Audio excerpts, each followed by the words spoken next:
ಸಂಪೂರ್ಣ ಎಲ್ಲಾ ರಾಶಿಯ ದೈನಂದಿನ ಭವಿಷ್ಯಕ್ಕಾಗಿ ಉತ್ತಮ ಏಳಿಗೆಗಾಗಿ ಈಗಲೇ ವೈದಿಕ ಭವಿಷ್ಯ ಯೂಟ್ಯೂಬ್ ಚಾನಲ್ ಅನ್ನು ನೋಡಿ. ಧನ್ಯವಾದಗಳು. ಜನಿವಾರ ಎಂದರೇನು? ಜನಿವಾರವನ್ನು ಧರಿಸುವುದರಿಂದ ಆಗುವ ಉಪಯೋಗಗಳು ಯಾವುವು?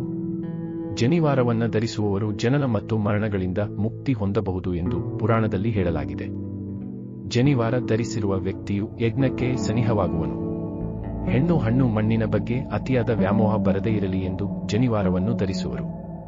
ವೈಜ್ಞಾನಿಕ ಕಾರಣಗಳೇನು? ದೇಹದಲ್ಲಿ ಹತ್ತಿಯ ಹೇಳೆ ಇರುವ ದಾರವನ್ನು ಹಾಕಿರುವುದರಿಂದ ಉಷ್ಣ ಶೀತಗಳು ಸಮತೋಲನದಲ್ಲಿ ಇರುತ್ತವೆ. ಮನುಷ್ಯನು ಆಹಾರವನ್ನು ಸೇವಿಸುವಾಗ ಗಂಟಲು ಜಿಡರ ಹೃದಯವನ್ನು ಜನಿವಾರ ಸ್ಪರ್ಶಿಸುವುದರಿಂದ ಒಂದು ರೀತಿಯ ಚಿಕಿತ್ಸೆ ದೊರೆಯುತ್ತದೆ. ಹತ್ತಿಯ ಎಳೆ ಮನಸ್ಸನ್ನು ಪ್ರಶಾಂತವಾಗಿ ಇಡುತ್ತದೆ. ಜನಿವಾರ ಸಾತ್ವಿಕ ಕೆಲಸಗಳಿಗೆ ಪ್ರೇರಣೆ ಮಾಡುತ್ತದೆ.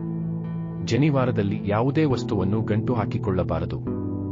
ಉದಾಹರಣೆಗೆ, ಕೆಲವರು ಮನೆಯ ಬೀಗದ ಕೈಗಳನ್ನು ಜನಿವಾರದಲ್ಲಿ ಸೇರಿಕೊಂಡು ಗಂಟು ಹಾಕಿಕೊಂಡು ಇರುತ್ತಾರೆ. ಇದರಿಂದ ದರಿದ್ರ ಉಂಟಾಗುತ್ತದೆ. ಗಮನಿಸಿ. ಮದುವೆ ವಿಚಾರ, ಆರೋಗ್ಯ, ಧನಲಾಭ, ಶತ್ರುನಾಶ, ಉದ್ಯೋಗ, ಮನೆಯಲ್ಲಿ ಶಾಂತಿ, ಸಾಲಬಾಧೆಯ ವಿಚಾರ, ಪ್ರತಿ ಸಮಸ್ಯೆಗೂ ಉಚಿತ ಪರಿಹಾರಕ್ಕಾಗಿ ಕೂಡಲೇ ವೈದಿಕ ಜ್ಯೋತಿಷ್ಯ ಚಾನೆಲ್ ಅನ್ನು ಸಬ್ಸ್ಕ್ರೈಬ್ ಮಾಡಿ ಹಾಗೂ ಇನ್ಸ್ಟಾಗ್ರಾಮ್ ಅಲ್ಲಿ ಮೆಸೇಜ್ ಮಾಡಿ ನಿಮ್ಮ ಸಮಸ್ಯೆಗೆ ಪರಿಹಾರವನ್ನು ಕಂಡುಕೊಳ್ಳಿ.